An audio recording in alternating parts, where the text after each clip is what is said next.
What is up, guys? It's Swammer here, back again with some more Ultra League action. Gonna be sticking with that same team of Cresselia, Swampert, and Obstagoon. I've been having some pretty good success with it, so want to try and keep it consistent, really learn those matchups to give myself the best possible opportunity to win. So let's go ahead and get into the video. So I did actually manage to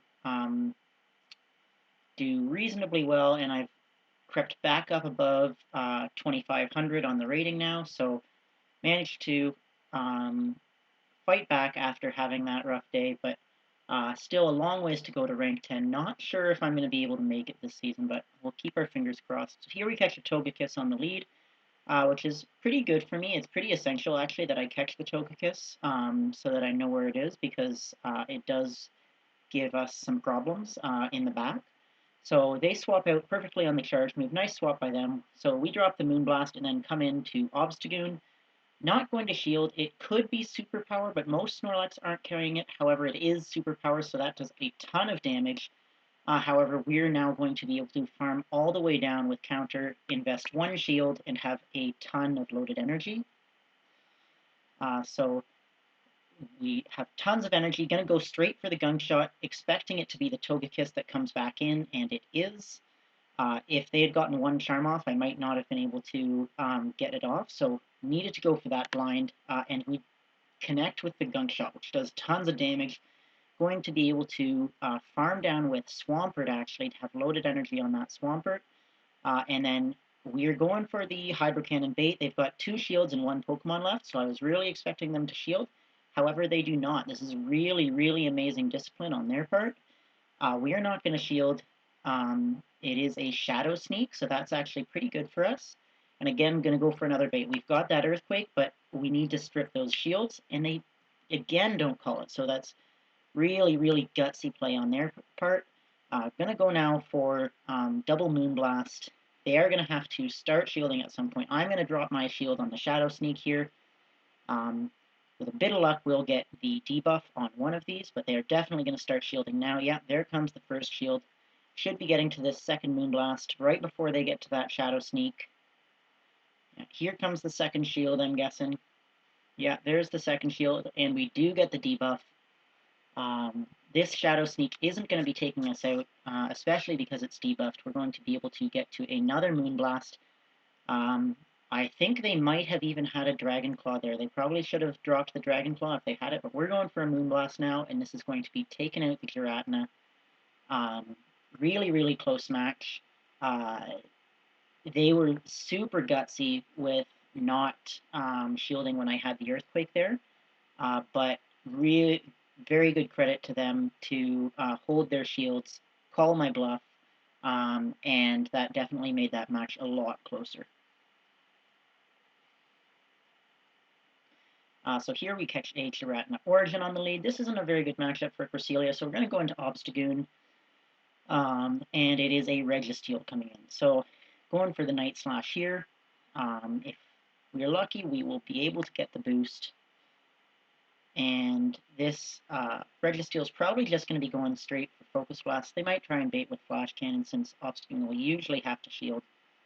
And we do get the boost here, so we're definitely going to shield.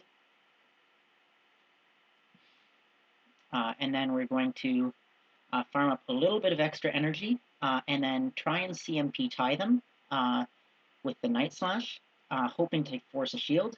And we do get a shield, so that's good. And they do, in fact, throw a charge move, and I get the boost again. So now this is double boosted. Definitely going to shield this Obstagoon. Going to be able to farm down.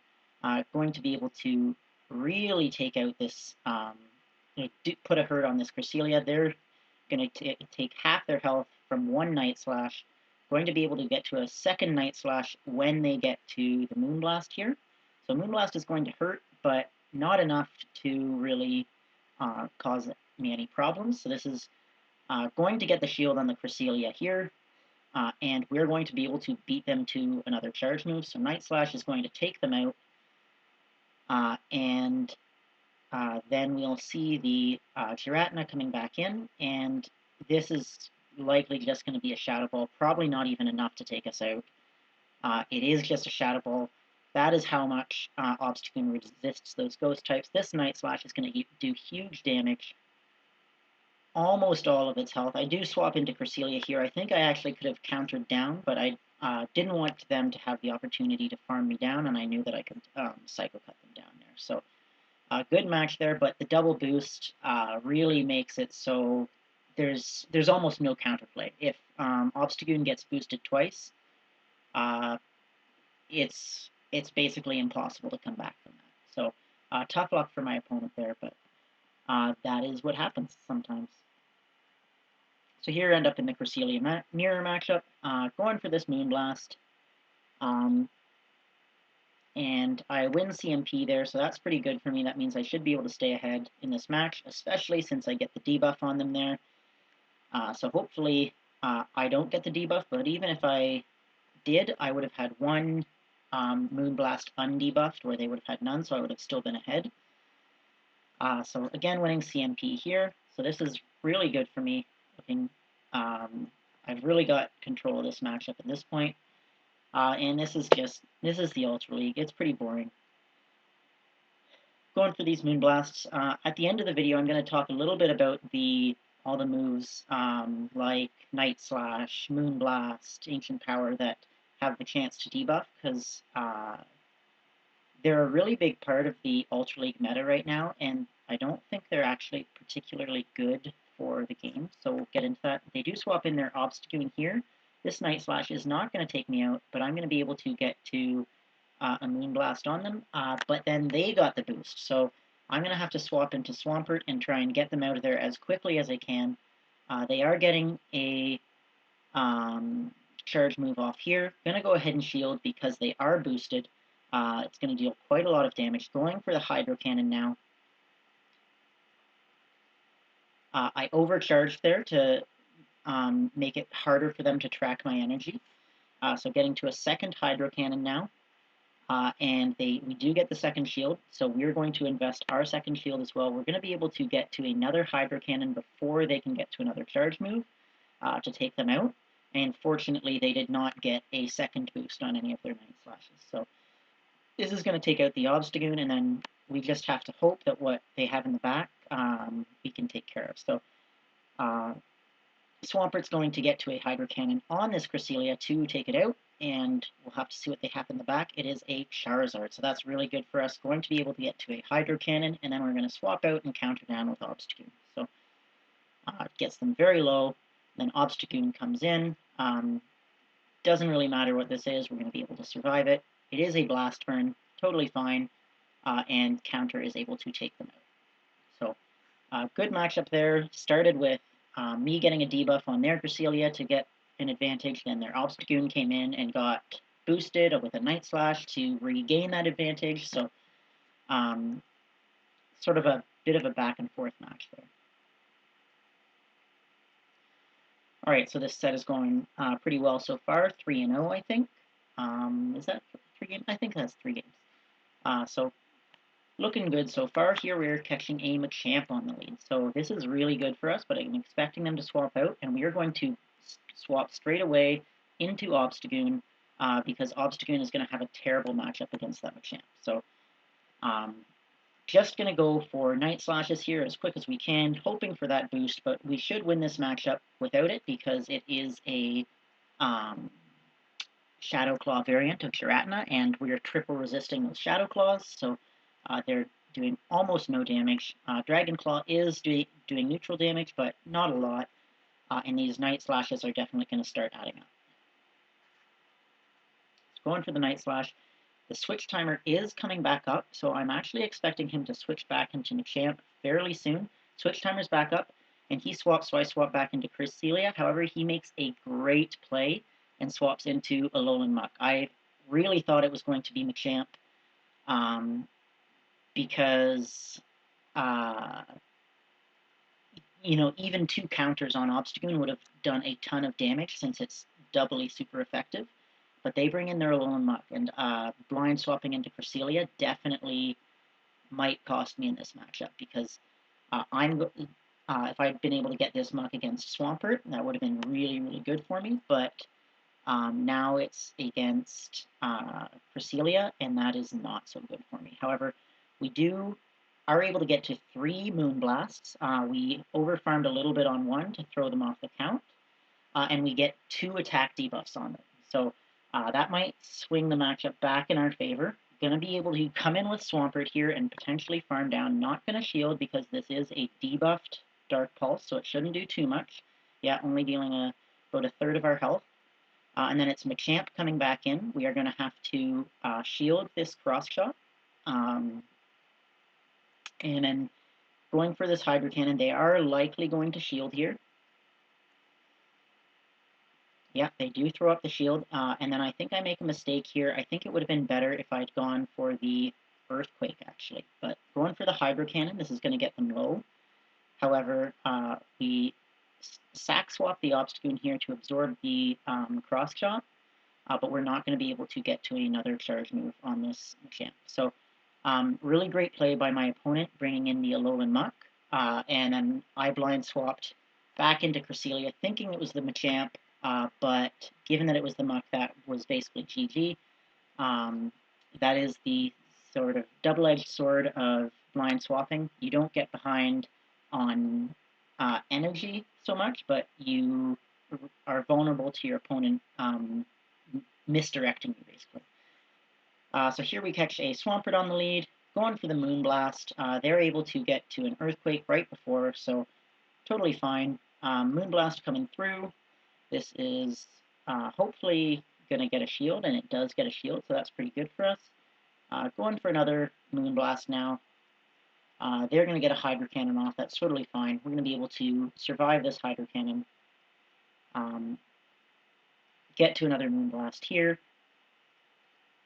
This probably will not get shielded, and it does not. We do get the attack debuff, which is pretty good for us. And we are going to go ahead and let the Cresselia go down. This is pretty nice for our Obstagoon to be able to come in and farm, and they actually swap into their Charizard, so that's really good for us. Going to go straight for, swap straight into Swampert and go for Hydro Cannon, because this is going to deal a ton of damage. So it doesn't quite take it out, but this is actually even better for us because we can farm down now with Mudshot. Dragon Claw coming through doesn't deal a lot, and we are able to have a Hydro Cannon saved up here for whatever's coming in. Is a Giratina, so we're going to go for that Earthquake, hoping to connect here. We do connect with the Earthquake, so that's quite good for us. This is a bit of a tough call. I do go ahead and shield, but not sure I needed to. Here I build up to close to the Earthquake and then throw the Hydro Cannon. If it was an Earthquake, it would have taken them out, so I knew that they were going to probably drop their shield. And then we're swapping into Obstagoon. Going to shield the Hydro Cannon since that would deal more damage than anything Giratina has, and then the Night Slash here is going to take out the Swampert. And then Giratina coming back in is not going to be able to beat the Obstagoon, and we even got the boost there. So it would have only taken one Night Slash to take him out. So good set there. Able to go 4 or 5. Getting a Rufflet here. This gets me back above 2,500. So the charge moves that boost or debuff. This is something that I think is actually really a problem right now, especially in the Ultra League, because you've got Night Slash, you've got Moonblast, you've got Ancient Power, all of which getting the debuff or boost can really swing the match, especially if it's Night Slash or Ancient Power. Because like you guys saw there, I got double boosted on an Obstagoon, and Obstagoon was able to run through their whole team, basically. In one of my previous sets yesterday, I faced a Togekiss on the lead who used an Ancient Power and got boosted, and then Togekiss was able to run through my entire team. And though all of that isn't about skill, that's just about luck, and it's not about, trying to get the right matchups, outplay your opponent. It's just about trying to get lucky with RNG and be able to win that way. And I think that's not a good thing for the game. So curious to hear what your thoughts are. But I'm really hoping that in the future, um, Niantic makes it so that there's more of a clear trade-off between going for one of those boosting moves and going for damage. So like the change they made to Ancient Power, but applied to some of those other things too. Because right now there's no trade-off really between going for Moonblast versus Future Sight. You just get the bonus with Moonblast that you might get a debuff on your opponent.